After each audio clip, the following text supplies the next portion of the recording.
from clarkwoods.com. This is Horribly Off Topic, episode number 51 with Chris and Steve. Oh, I thought you wanted me to say. Well, I don't know. You were feeling a little under the weather, so. Well, it's, not under the weather. I kicked the mic. You kicked the mic. I'm trying to move it a little bit closer because I'm not going to be as loud as I normally am. Yeah. You're under the dome?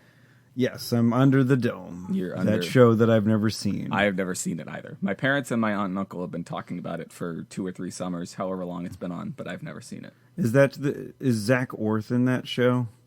I do not know. I know it's based on Stephen King. That's about it. He was, or no, who was that? Under the Dome is the utopian society in the thing. I think so. I don't know. There's like a big dome that comes down. There's a dystopian future show that's like not too far in the future that has Zach Orth in it, and when he has a beard, I guess I look kind of like him. Do you think they just have like a set of dice that they roll when they're trying to come up with like what type of dystopian apocalyptic future there is? Like, they just roll a set of dice and they're like, all right, zombies and a big fucking dome is going to come down on Maine or whatever, and maybe we got to throw in Evangeline Lilly.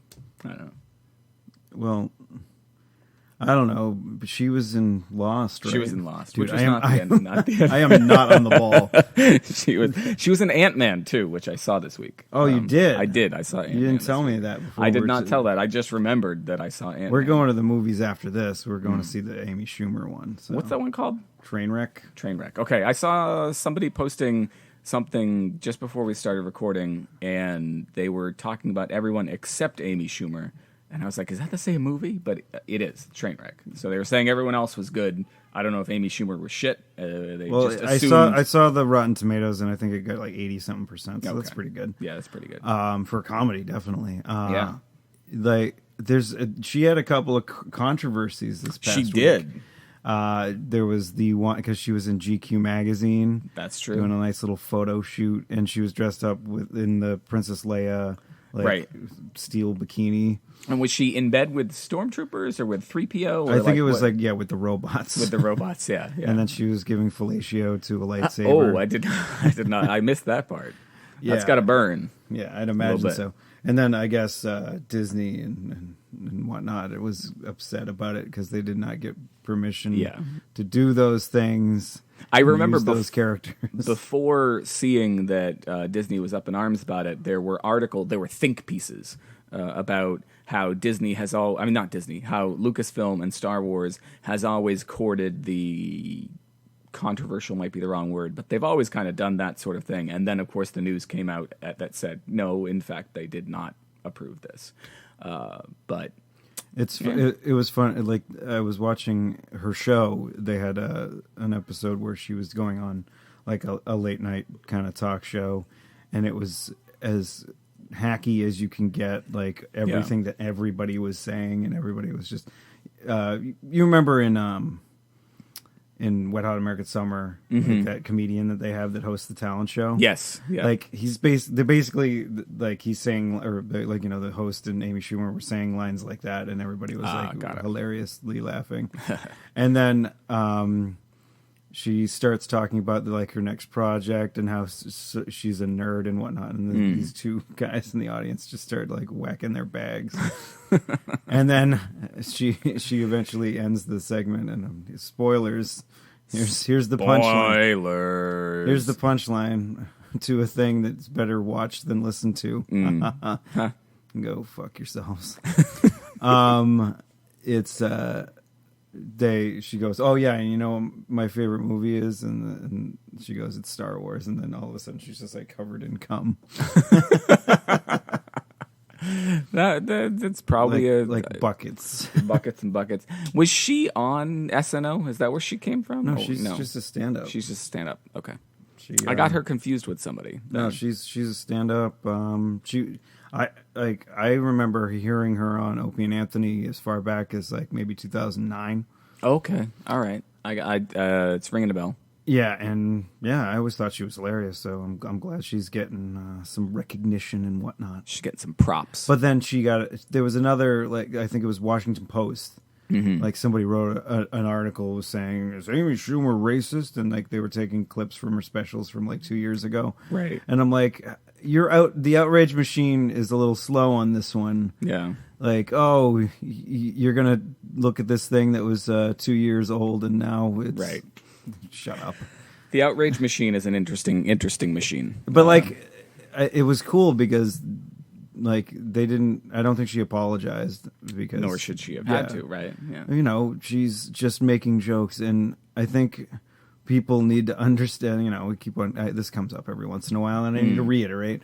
People need to understand the difference between like someone telling jokes that maybe disparage a race or maybe disparage somebody, but guess what? They're jokes, and I don't think most of these comedians out there have hate in their hearts about all these people that they're making jokes about. And a lot of times they're joking about themselves more than anybody else. Right. And so, yeah, I don't think there's hate in their hearts. But there are people out there that are real racists that really hate people. And most of them these are not, the people that you comedians. need to. Yeah, well, yeah, they're not. Well, yeah, they're not comedians. These are the people you need to harp on and get out there and whatnot. Yeah. Probably. I can't construct a thought today. Yeah, you're probably better off spending your time looking for guys who are going to go into a church and hang out and then shoot a bunch of people. We had two more this week too. Not church where they were. They weren't churches, but there was two more shootings. Yep. Day in the life in America. Yep. I don't know. Like it was something that the president was saying on that Mark Maron interview. Like we can't change things. The NRA is too powerful. We can't change anything. What needs to happen is the American people have to say we are sick and tired of these shootings. Yeah. And then maybe change can happen because the NRA is like. Well, not from my cold dead hands, Chuck Heston. It's not going to change anything until the American people say we need this is I've had enough of this shit. Yeah. Well, the outrage machine and the faux news machine, they will certainly find any excuse they can to make it not about guns and about something else. So yeah, we have a lot to fight against. Speaking of while we're political, getting political for you. Did you? Hear what was it that Donald Trump said this week? Oh, it was about John McCain, that he prefers people who weren't captured. Did you hear that bit? I don't know what the hell that means. That he was speaking about soldiers, and he was. I might have the quote wrong. I apologize, but the gist of it was that Trump was saying that he prefers soldiers who weren't captured. So dissing as opposed to POWs, which is John McCain was one. But like prefers them like for company for what? Well, I mean, for company. Just hanging out, I like these soldiers because they were never in a prisoner of war camp. What?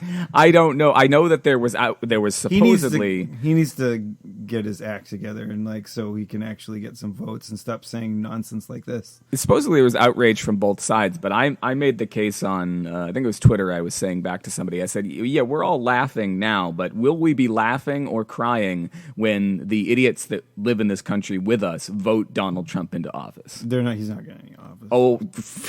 I'm going to vote. You're more hopeful than I am. I'm going to vote for him in the primary, just so the other ticket has a better chance. Oh, man, that guy. I just thought of something. You know what?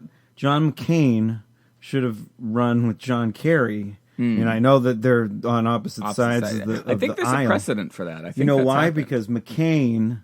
They make French fries. They do. And John Kerry is married to the Heinz lady. Holy shit. French fries and ketchup together. Steve, you should be a political strategist 2000, what is it? 2016. 2016. That good old, fries Kerry, and ketchup. There's hardly anything more American. There is nothing more American than fries and ketchup. Nothing more un-American than mayonnaise and ketchup. Yeah, just saying. That's what the French do, that's or at least the French. Canadians. I don't know about French Canadians. Oh man, I don't know about the actual French. We just hit a brick wall. We hit a wow. That would be more like push. No, You are not that guy from the Police Academy movies. This is what happens when Chris tries to pick up the slack on the day that Steve is kind of, I think the name of this episode should be Fries and Ketchup. Fries and Ketchup. Fries and Ketchup 2016. Yeah. Fries and Ketchup for America. Yeah. Yeah. That's a good one. I think that's that's their slogan. No, not. Or you change. could think of something better. Well, if I think say something better. If we say something funnier, we're there was a burp. It was pretty lackluster. There was a burp. So you want to tell everybody what we did last night and why I'm a little sluggish? The reason Steve's a little sluggish, and he did more of this than I did. We karaoke'd. Can you use karaoke as a verb? I don't know if you can. I think you say you did karaoke. You did karaoke. So, no. You did karaoke? How was she? When did you start the karaoke yesterday? Because I was being a bummer and didn't show up for a while. Yeah, a long while. I left the house around the time that you went to the movie, so it was about 2 o'clock. And I picked up something to eat and then a 6-pack at the package store. Cappy's, I was going to say. Cappy's in Fitchburg. Oh, and I got an ice cream cone later. It was awesome. We'll get to that. Oh, great. Yeah, and then grabbed a quick bite in that little plaza there and then went over.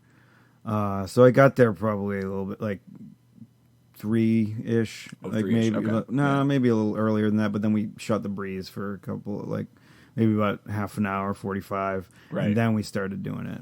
Then we started in on the karaoke. Yep. Do you remember what the first song was? Dan went first, and he sang, I believe it was Love in an Elevator by Aerosmith. Oh, very nice choice. Very nice choice. That is the way to kick it off. Actually, no, it wasn't. I mean, like, the parts that you can sing are fun, but there's a lot of musical breaks in that song. That's true. Where it's just like, oh, well, now I'm just going to stand here. Well, I found that to be true in pretty much all of the songs from the night, especially the grunge songs that came towards the end of the night. The instrumental breaks and the instrumental outros were really long. And now that you remind me of it, Love in an Elevator is one that has a huge instrumental break in the middle. Yeah. Then you sing like one line. He would sing one line and then like it would go back. Going down. Yeah, that's my favorite part of the song. Yeah. And now it's back to that. And then my first song I sang God Gave Rock and Roll to You by that is Kiss. Another good one. I like that one. Yeah. God gave rock and roll to you. But yeah, so we were singing, like, what time did you get there? Oh goodness. Hold on. I can tell you based on texts. When you were standing outside and you texted me that said 8:23. I got there at 8:23. So we had been singing for we took breaks. Right. And then John came and then he sang some as well, so it wasn't just me and Dan, but like by the end of the night I couldn't talk, let alone sing anymore. Yeah. And I felt bad because I had gotten there late, so I was singing, and then I feel like, even though Dan did a great job, like that he was feeling, he wasn't, I'm sure, but I feel like I was pressuring him to keep like answering with each song that I did towards the end of the night. He would come up with one like he was the one that started it. It was some sort of 90s grunge thing. It was a Pearl Jam song. Yeah, and then Black. And I answered with Alive. And then he did I think he went to Alice in Chains after that, and I think that was the last song. Yeah, I think we were all like, okay. Like, Dan and I are getting like all 1994, 1995 up in there, and grungy. We were doing karaoke for a while, and then Jamie came home, and she had gone grocery shopping and whatnot, and then we were like, let's go back out to the store. So I would have been there earlier, except I happened to text you while you guys were out at the store. Yes. Yeah. So I had to wait a little while just to make sure things were still happening. Yeah. So we went to the store, went to Hannaford's up the road, and then they had like the individually wrapped drumsticks. We're talking ice cream. Yeah. Not Not a chicken. Not a chicken leg. No, I got a drumstick. And with the nuts on it. Oh, so good. It's good. It's good when you put your nuts on. Nuts on. I bought a scratch ticket too. Oh, did you win? No. It was only a $2 one though. Yeah, that's all right. You won with the drumstick. Yes, I won with delicious ice cream. Yeah. It's hard to lose with ice cream. Yeah. Kids lose with ice cream sometimes when it falls on the ground. Yeah. One of my favorite bits of. Let me ask you this. Uh-oh. Let me ask you this. You seen Iron Man, the original Iron Man? That's the one that I've seen the least. Oh, interesting. But I have seen it. Okay. There's a scene where Tony Stark gets into the Iron Man suit. One of the first times this is after he's come back to America. So the Mark II. Everywhere around the world. I don't know how I'm able to sing. We're coming to America. Today. Tony Stark is in the Mark II, which is the silver one. He hasn't painted it yet. And he's flying by, I want to say the Santa Monica Pier, but I could be wrong. And there's a Ferris wheel. And his little Iron Man vision gizmo zooms in on a kid who the ice cream falls right off the kid's ice cream cone. And the kid's reaction is, now that I've seen it, when I first saw it, I thought, he's definitely reacting to seeing Iron Man. But whoever directed that kid, he did not give that big of a reaction to seeing a dude in a metal suit fly by. Yes, he lost his ice cream, but I think he might have. I mean, he might have said that curse word that he knew. What was it? I don't know. I should say, you mentioned that I saw a movie yesterday. I mentioned earlier that I saw Ant-Man. The movie I saw yesterday was Inside Out. So I have actually done at least two fun things this week. That's amazing. I'm proud of you. Inside Out was my reference. The can I say that curse word I know now? Which Anger asks. Oh, yeah. And I wanted to know which curse word it was. Of course, by the end of the movie, spoilers. He has access to a lot more. I think the new I liked console. that Iron Man had Mark II or whatever, yeah. all the different named. But my favorite was Battle Frankie 36. Battle Frankie. That one's just for Brian. Okay. You're welcome, Brian. So when I got there, I don't know, what were some of were there any other notable tunes besides Love in an Elevator Not Going Well? I sang a couple of songs that were way out of my range. That's part of the fun of doing it at a friend's house as opposed to going out to, I don't know, for me, I felt less pressure because there were only just Jamie, right? Yeah. Jamie didn't sing. So, at least while I was there. So there's only four of us. Yeah. Only four of us. And so I felt less pressure to pick something and less pressure to do something that was in my range that would be awesome. And that's how I ended up with a couple of shitty songs first. I think that's cool though. That's the fun of it because you might find a new fun one. Yeah, I did some pop Yes, and I did Owner of a Lonely Heart. Yeah, how did that go? It went bad. You did Mr. Roboto later. Oh yeah, which went well. It did. Well, maybe it's just been a while since I'd heard Mr. Roboto, but you're wondering who I am. Secret, I got a secret. I can't sing anymore. This has got to stop because there's no way. You say you can't sing, but a couple of times now you busted out a line or two. Yeah, I know, but any more than a line or two, it's gonna be okay. It's gonna be right. sad day. Yeah, that was a fun evening. Yeah. I luckily had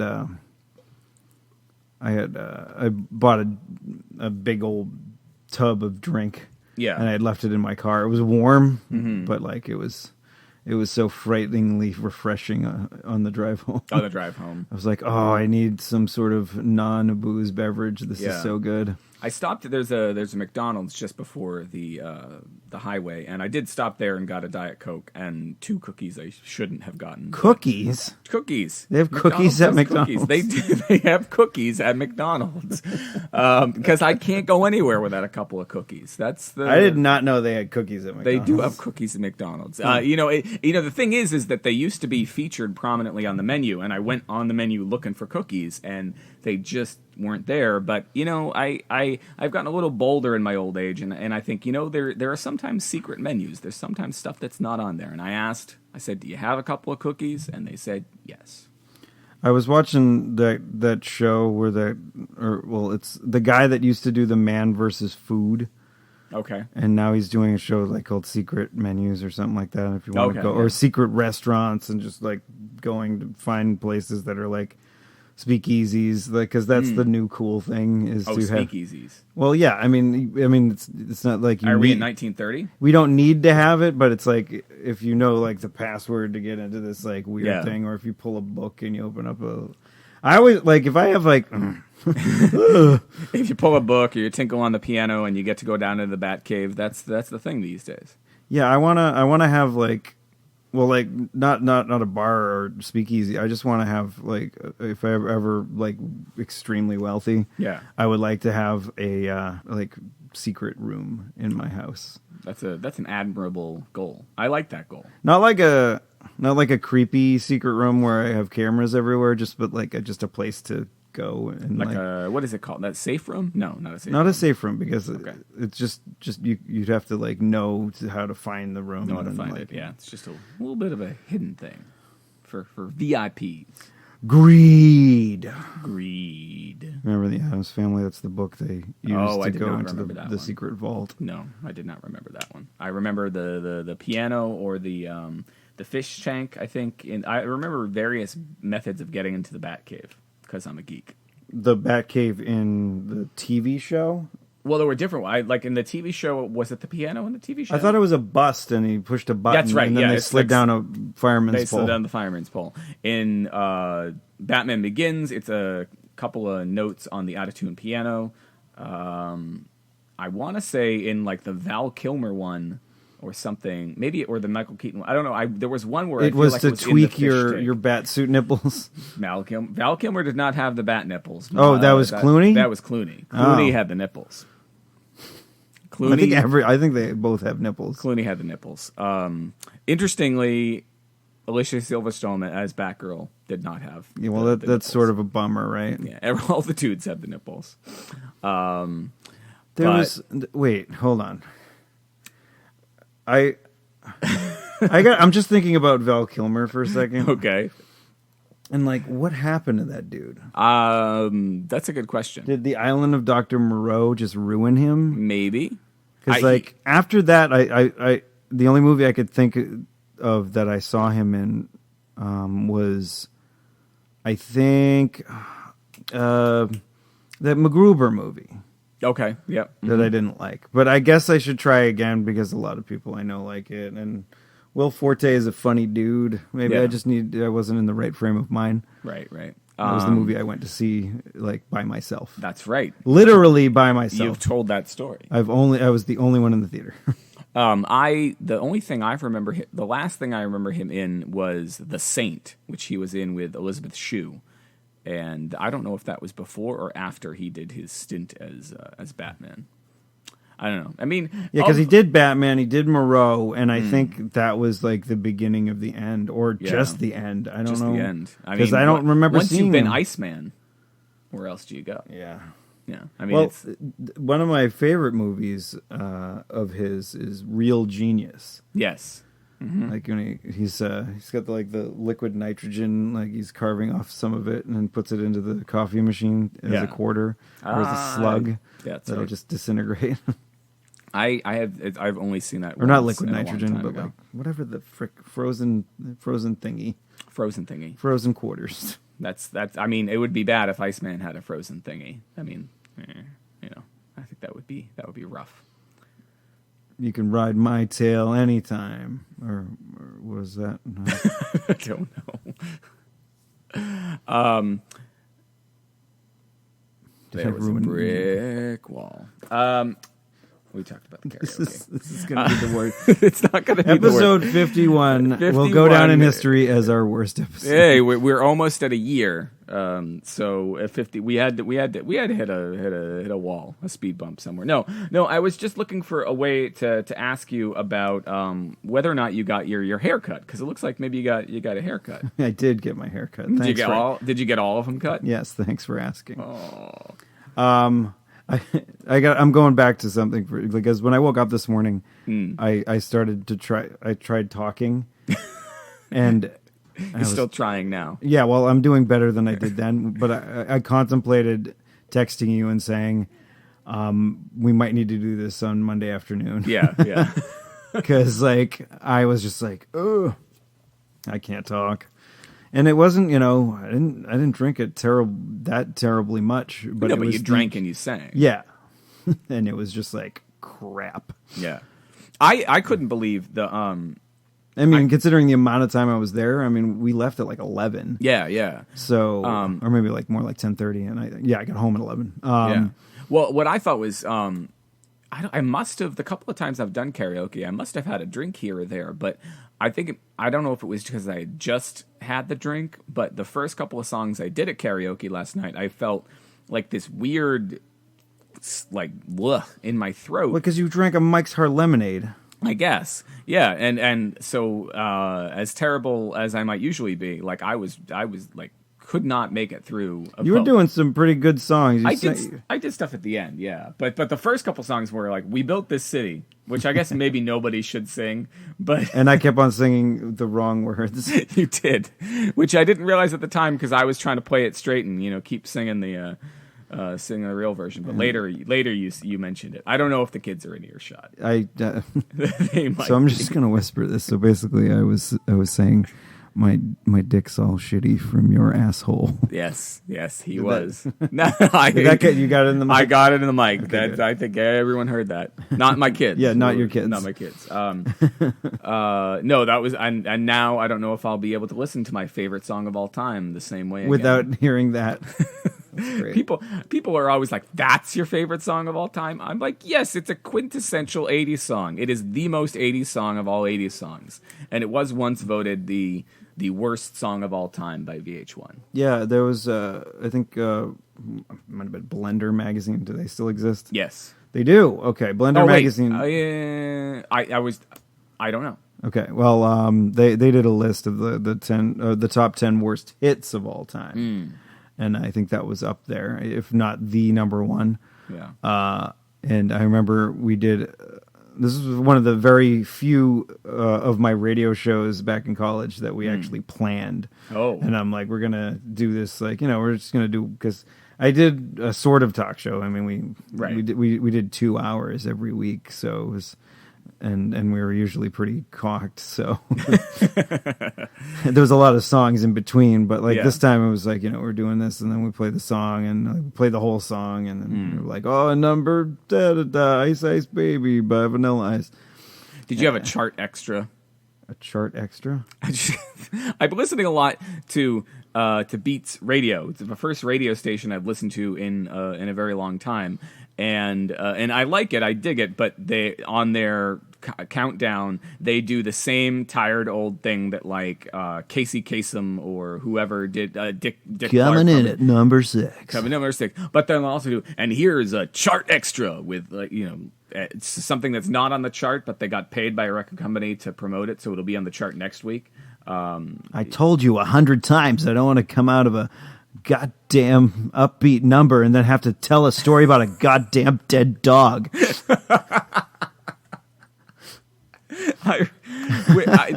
And that was just leaked audio that came out of him, right? Okay, because he's trying to do there's he's just so mad. I think he was dropping some F-bombs too. But I remember there being some F-bombs. Yeah. Oh God, that guy. See, I'm Casey Kasem. I wonder if he's still alive.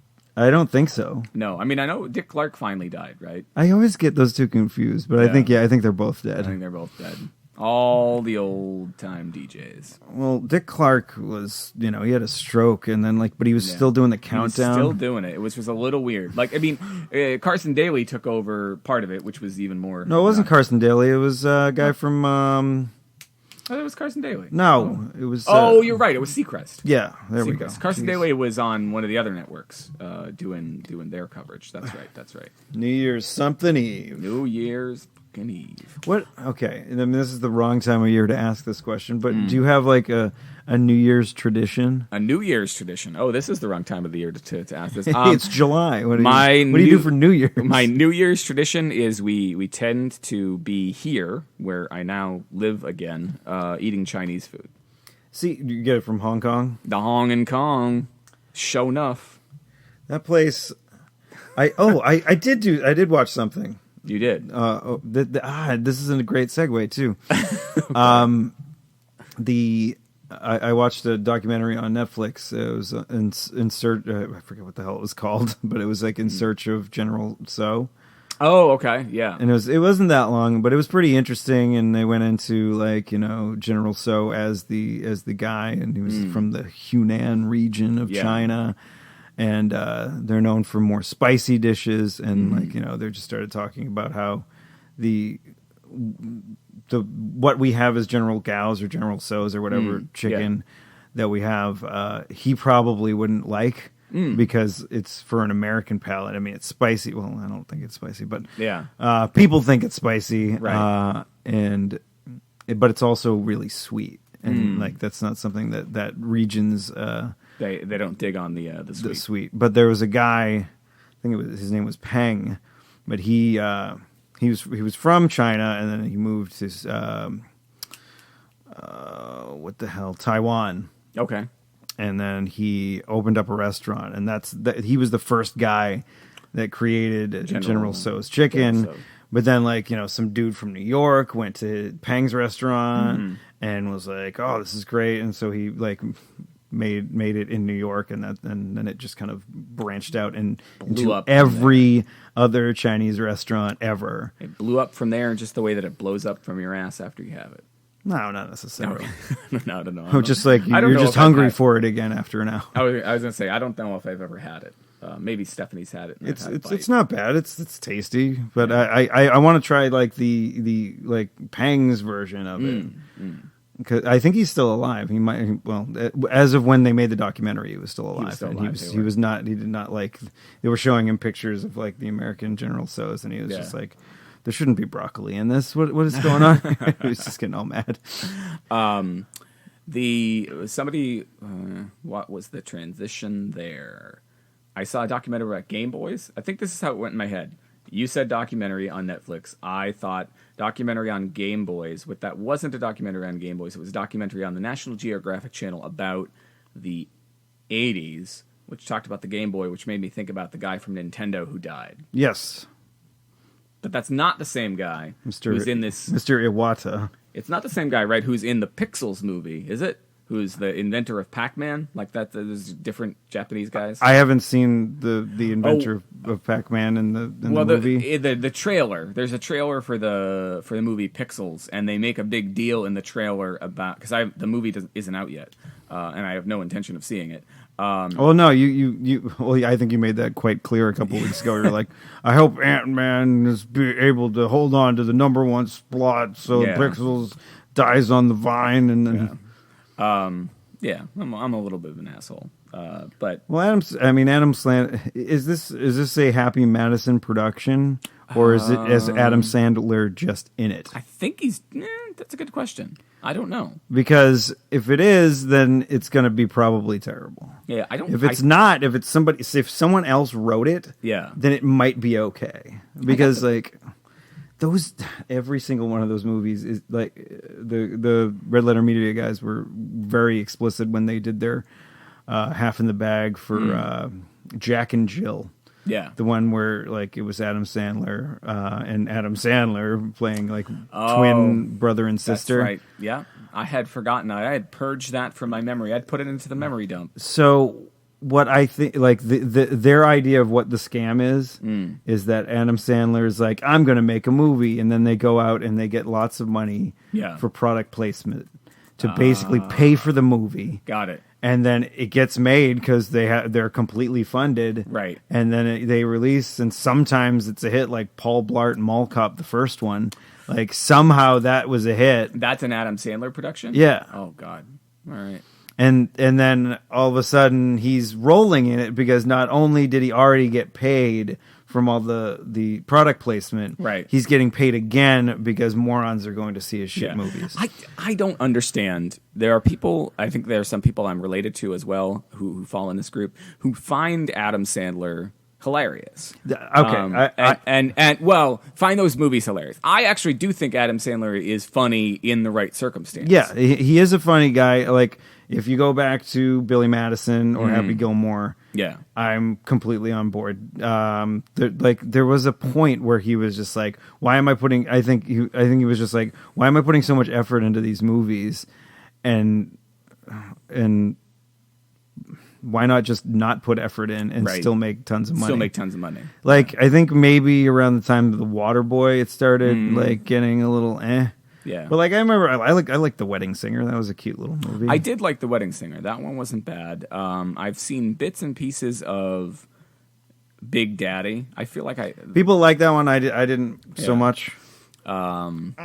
I don't know, but there are things Keep that on bonking your head on that light. There are things that everybody. Ooh, that made an interesting sound. Holy hell!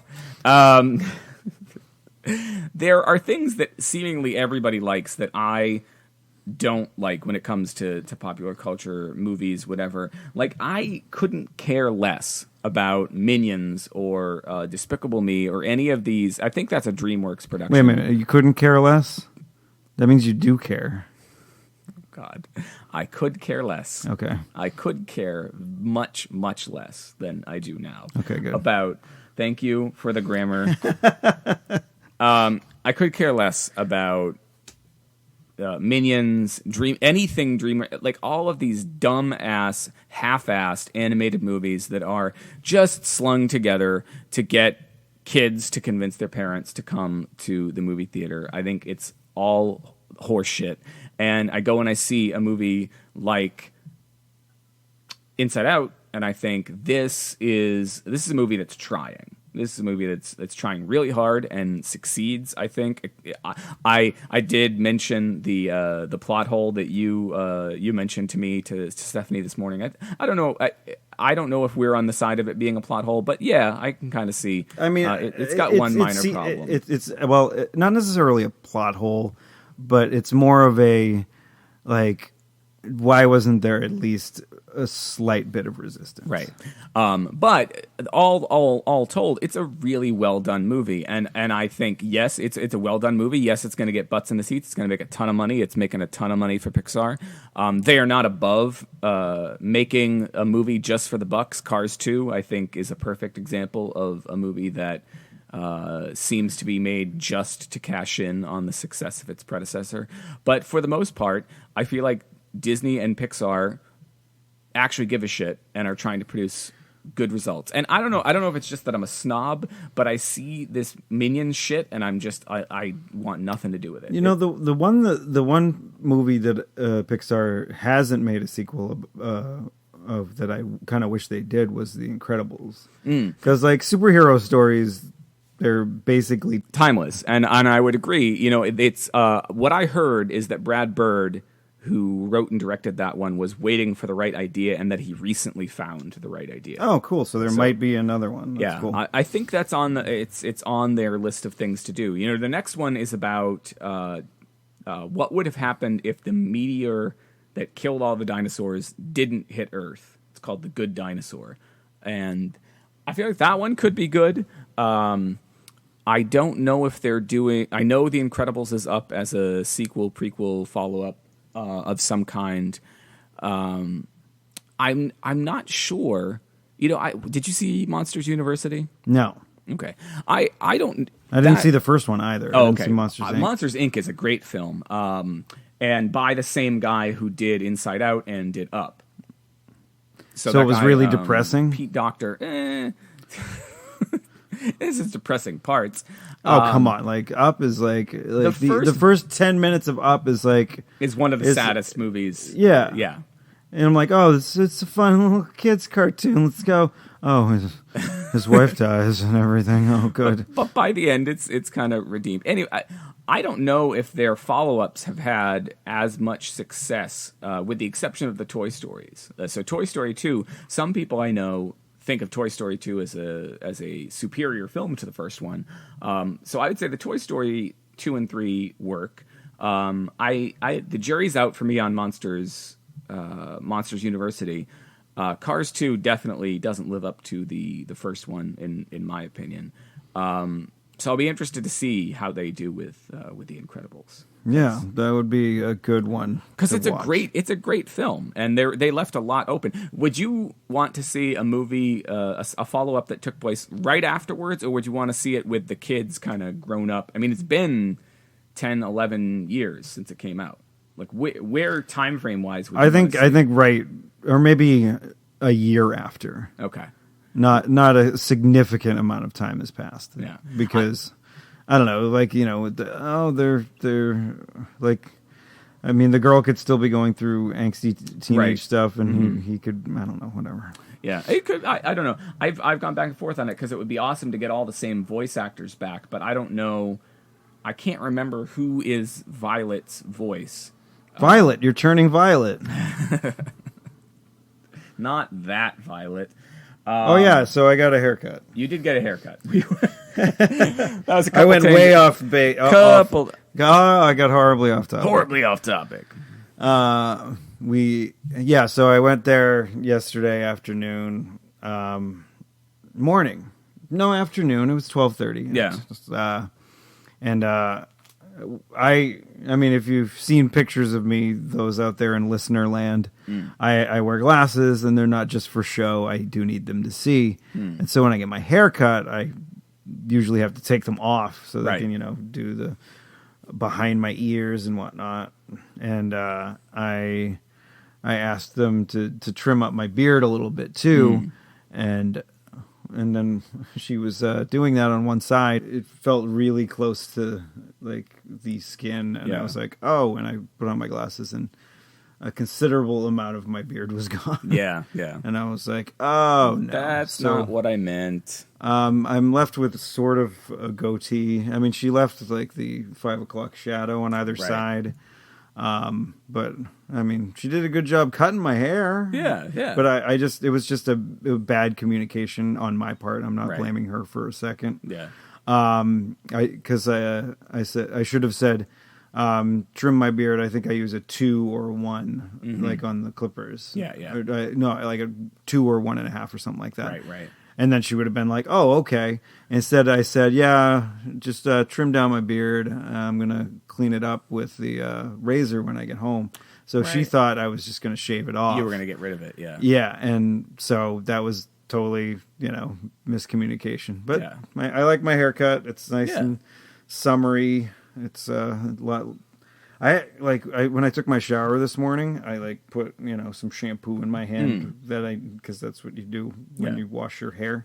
That is what you do. Anybody out there that's been listening that is unaware on how to wash your hair, I'm glad that I've been able to help you. You pour a little bit. You could just take the bottle of shampoo and dump shampoo on your head, but I think the preferred method is to put it into your hand, get it a little bit wet. I think you always start in your hand. Start in the hand, try to get it a little bit wet. I mean, if you need the mouthful. Oh, wait, what were we talking about? Oh, shampoo. Penises, apparently.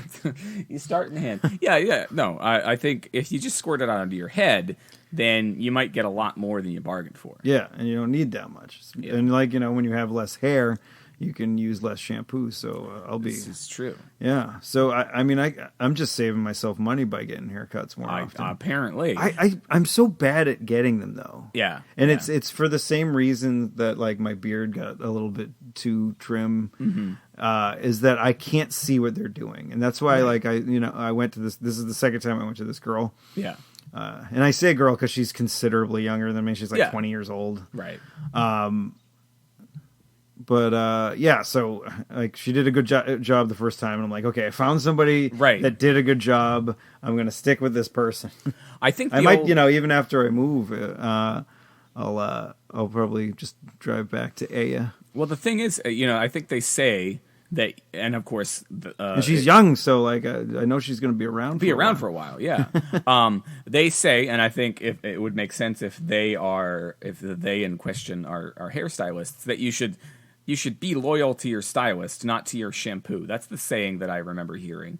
That you want to change your shampoos every once in a while. I don't know if that's true, but that generally, if you find a stylist who knows what the heck they're doing, you want to stick with them. And I have found that a couple of times, and now for the second time in my adult life, I'm faced with it being too far away. So my friend John, he introduced me to a guy named Fred who lived out in Manchester by the Sea. Now that's for those of you who are not New Englanders. That is Manchester, Massachusetts. Manchester, Massachusetts. It's out on I don't know if it's on Cape Ann or it's just before. It's on what they call the North Shore. Yes. And so Fred was out in Manchester by the Sea, and it was a bit of a drive, but not too bad. And then Fred went and moved to New York. And yeah, that's a little bit of a drive. That's a little bit of a drive. But in fact, John still on occasion goes to New York. Not just for a haircut. He's better friends with Fred than I am, and gets his haircut while he's visiting Fred. But I've never done it. It just seemed to me that New York was a bit far. Manchester by the Sea, far, but not too far. So now I'm in the position but you know, when it's something like that, you can make a day of it. Right, yeah. But unfortunately, like for me, after I get my haircut, I always get like wicked itchy, and so I like even if they shampoo my hair at the place, you got to go back take a shower. I'll take a shower when I get home because I'm like, I got hair all over me. Yeah, it's not fun. I found a second person after years of kind of going back and forth. I found a second person. This time in Manchester, New Hampshire, which was right over. Actually, first it was in Bedford, New Hampshire, about a mile and a half from my house. And then second time she moved, it was to Manchester, so maybe 3 or 4 miles from my house. And now we finished the closing on our house this week, and I have sort of had one haircut since the moving process started, and so I didn't go to her this time. But I feel kind of weird. I'm like, I don't know where to get my haircut. Did you feel like you cheated on her? A little bit, Steve. If I'm being honest. See, like for the longest time, I guess I never had a stylist that I went to. Like I would just go to Supercuts or cheapo haircut place, corporate crap.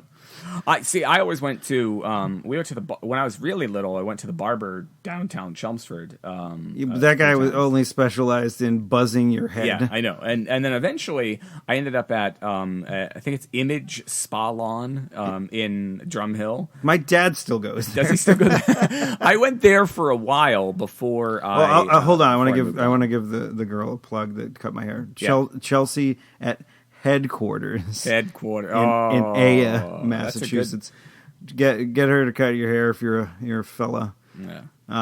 She'll do a good job, and she's got a, like, which is probably because she's still young. She's got a memory like a steel trap. Like last time I got my haircut was 3 months ago, and it was the first time I'd ever been there. She remembered me, so it was like, all right. Yeah. Well, and that was what I liked about both Fred, who I became friendly with, and this woman whose name I've now forgotten, who had been my stylist for the last couple of years. And always, I was willing to pay a little bit more to go to somebody who. Because I think part of the reason I never get my haircut is that I feel like I look stupid afterwards. That's why I bought a hat, because like in case my haircut's bad. Yeah. Like if I thought my haircut was bad, I would have been wearing a hat yesterday, and I was not wearing a hat. Yeah, you're not wearing a hat, but you did not wear like a bandana to cover up your beard. Yeah, I mean it'll grow in. Is it a bandana when you wear it over your face? Yeah.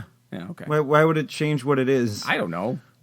Maybe it's called something different. No, I mean, it's still a bandana. There's a precedent for that when you wear what on your head versus on. I don't know. You could call it a do-rag when you're wearing it on your head. That's right. When you wear it on your head, it's a do-rag. But it's still a bandana. You do run. You do run. It does not cease to be a bandana, though. Okay. All right. You win. I didn't know it was It's always a competition. I didn't Steve. know we were in a battle. We were in a battle. We were in a battle at karaoke last night. We were? Well, you won the end of the night because I couldn't sing anymore. That's what I do. I come in at the end. I come in at the end when everyone else is worn out, and I make You're myself like the look closer. Awesome. I'm like the closer. That's a baseball parlance for all you non-baseball nerds out there. Yeah. Well, we've made it to the 50-minute mark. I wonder if we should talk about anything else, or if we should get to email. I want to hear about your experience at the DMV. At the RMV. Well, what's the difference? It's a registry of motor vehicles versus the Department of Motor Vehicles. Well, Massachusetts. Now, I had this conversation. I don't know if it was online or in person with someone. I think it was my aunt Lil. We were talking about how I think it was on Facebook. Now that I think about it, that we always thought it was the DMV in Massachusetts, and maybe it was at one point, but it's been the RMV for a while. But if you say the DMV, you're not off the mark. You're not off the mark. But I wonder if it's because the Registry of Motor Vehicles is now part of the Department of Transportation. If that might be what the case is, I don't know. Because when we had to write out checks, it was all three of the checks we had to write out that day were to the DOT. From my experience when I moved back to Massachusetts from New Hampshire, I got my insurance stuff done, and I went to the RMV, and I got everything done. Like, got my license back as a Massachusetts resident. Because you're smart, unlike us. I did that all. Like, I took the day off from work, and I did that all in one day. Yeah, and it worked out great. Like, when I moved from Massachusetts to New Hampshire, I had no end of crap that I had to do. I had to go to the town hall to get my plates, which I didn't get for like 2 months, or maybe it was a month. I don't know. Maybe it was 1 or 2 months that I was like just had the temporary plates. Yeah, I'm like, what? I was wondering why people in New Hampshire had temporary plates for so long. It's because you have to wait 2 months for them, and then. I went to the license DMV up there because they have like a separate one. They do. And I was just like, okay. And they're like, okay, your license will be there in like 2 months. And I'm like, are you kidding? Yeah. Maybe it's because I'm further removed from my experience of moving to New Hampshire, and my experience of moving back to Massachusetts is fresher in my mind. Mine was within a year. So yeah, I got both of them in the... Moving to Massachusetts has been a pain in the ass in every conceivable fashion. And part of it is that we have an interesting and different... No, it's not an interesting story, which is why I'm going to try to keep it short. We have a different living situation where my parents are helping us out in terms of rent and mortgage and things like that. So we don't have a lot of the documents that, because we're living in my parents' house, we don't have a lot of the documents that everyone else expects you to have. So proving residence was our first hurdle. So basically you had to transfer one of your phone bills? We did that. That didn't even work. Oh my God. So this is the second trip to the RMV. So the first trip to the RMV succeeded through sheer dumb luck in me getting my license. Stephanie did not get her license, and neither of our cars got registered that day. Because we were missing paperwork, we were missing whatever. We forgot about the insurance. Massachusetts is I forget the way they phrase it, but Massachusetts requires that you have insurance and that you have it up front before you register the vehicle. New Hampshire does not, I think. New Hampshire, if your vehicle is new, I believe you have to have insurance. Yeah, but but I don't know if I needed to have the insurance. No, if you're paying. If the vehicle is not yours technically, right? If it's through a lien holder, yeah. If you're leasing, or if you're buying something with with a loan, payments, a loan, you would have to get insurance, but otherwise. Yeah, well, whatever the case, we screwed up. This time we did finally have everything that we needed in place, and we got it all done. We got there early, though. We got there... our plan had been to get there half an hour early. We ended up there about 20 minutes early, and there were already between 40 and 50 people in the line. But that line moves fast, before it opened. It went fast when I was there. So it it didn't look like it was going to move fast. So we got in. We finally got processed through the first checkpoint. I call it a checkpoint because it all felt rather like being in prison. It was, and okay, hold on. We you say checkpoint like is in prison, as if you've ever been in prison. There was that one time. You went to prison? So we got checked in. We sat down. And in fact, it didn't take that long. And we ended up only being in there for maybe 30, 40 minutes tops. And I ended up leaving feeling really guilty because there were lots of people who had been in line before us who didn't get served until after us. Yeah, well, the thing is, like, you learned from your mistakes of your first visit and you had everything that you needed this time. Or not? We did. That's why. Like, these people might be on their first trip. And they didn't forget, or they forgot something. Maybe. I don't know. It just seemed like we did get served out of turn, and maybe it's because what we were doing was simpler than what they were doing. I don't know. You know, I already told the story on the show about like my trip when I was living in North Carolina, trying to get my license there. Yeah. Holy Lord. That was I was chain smoking something fierce that day. But like you went to the Lowell one, right? We went to the Lowell one. It's nice, isn't it? It's nice. It's frustrating that you have to park in a garage and pay for parking when you can park on the street. Yeah. I mean, you could, but it's for like $1 instead of parking in a garage. It only cost us a couple of bucks, but it's still like I the last time I did anything at an RMV in Massachusetts, it was when the Lowell RMV was in basically like the equivalent of a strip mall, and you just park there for free. Yeah, and So anytime there's that sort of new added charge, I don't know. I kind of get a little bit. It's funny. Like I went. There's a place in downtown Lowell. Ward 8.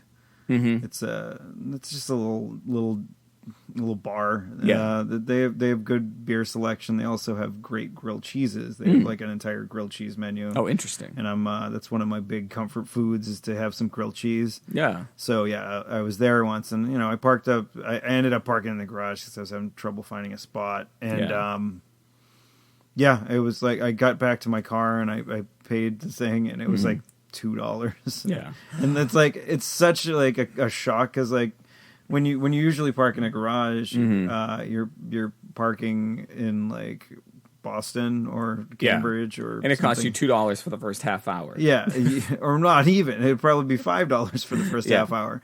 And you get back and you're paying $20 for parking for 4 hours or whatever. It's nutty. And so you're like, you pay $2 to park. Cause I think we were there for like at least a couple of hours, and I'm like, $2, that's great. Yeah.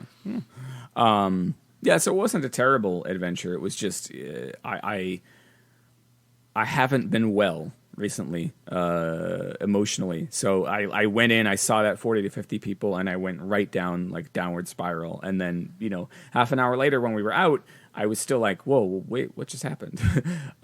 So it was one of the bright spots of the whole moving process, and there haven't been many. So it was, you're almost done. Yeah. Should we do some email? Sure. All right. Let me see if I can find it. Let me load up. I got them both here. Oh, you got them both there? Okay. You did forward them to me, and they were both from Ryan. Ryan. Not Brian. Yeah. I'll do the one that actually makes sense first. Okay. Yeah. You gonna read it? Yeah, sure. Okay. Because apparently my voice is great. Yeah. The Can Open bowling place you're both referring to is Saco. So referring to the conversation we had last week. Yes. Would be in Somerville bowling alley, a Can Open place. Mm-hmm. It is an old Candlepin bowling alley that has been remodeled. It added a long bar and a flatbreads pizza.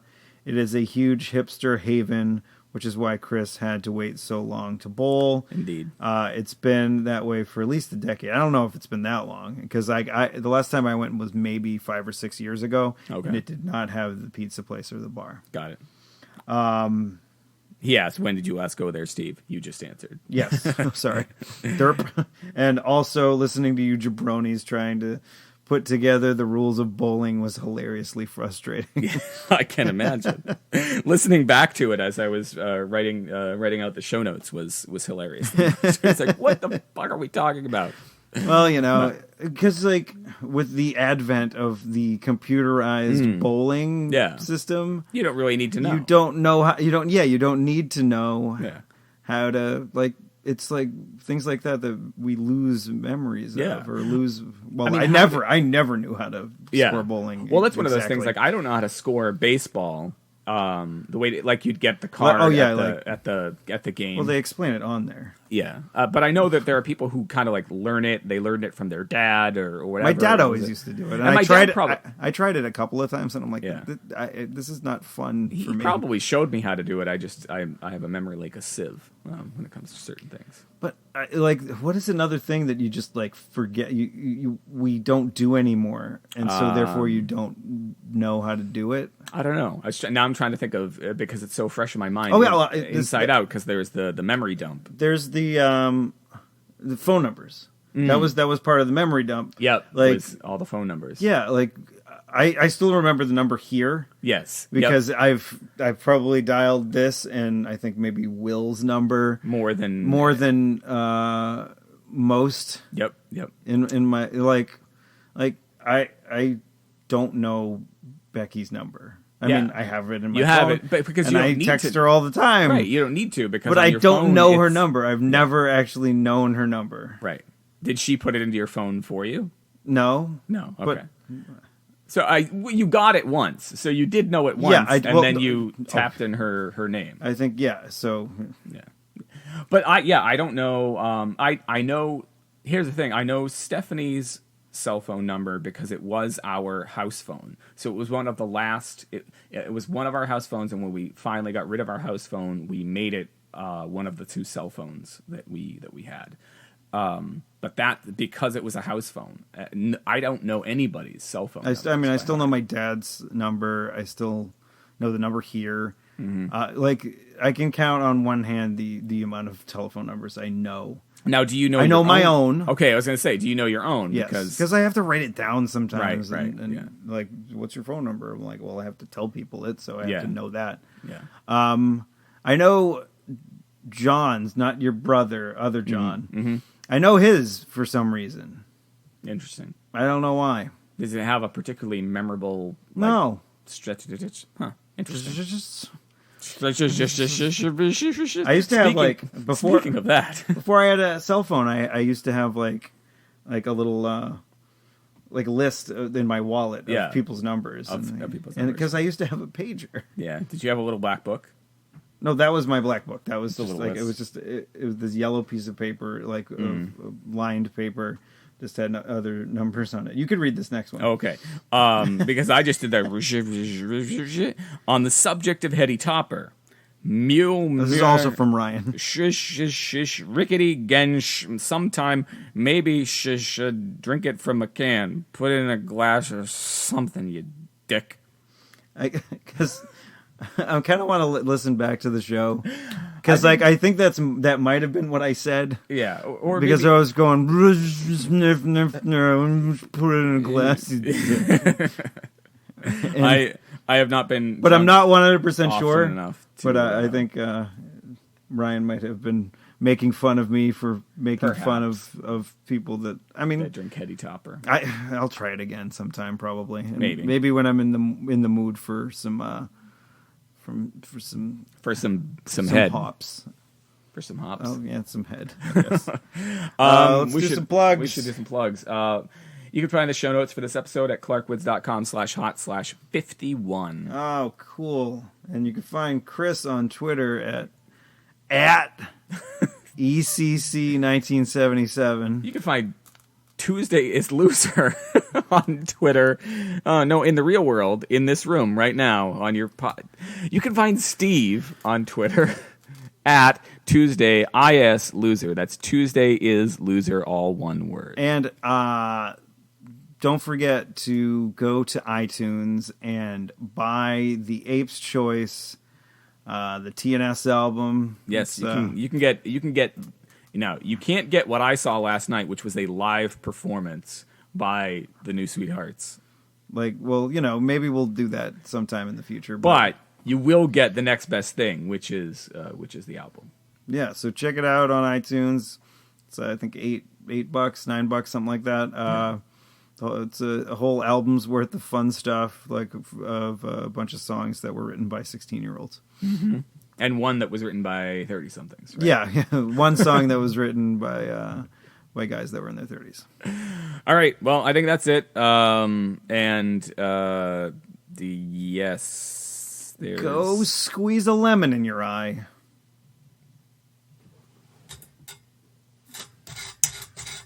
Don't keep that part in.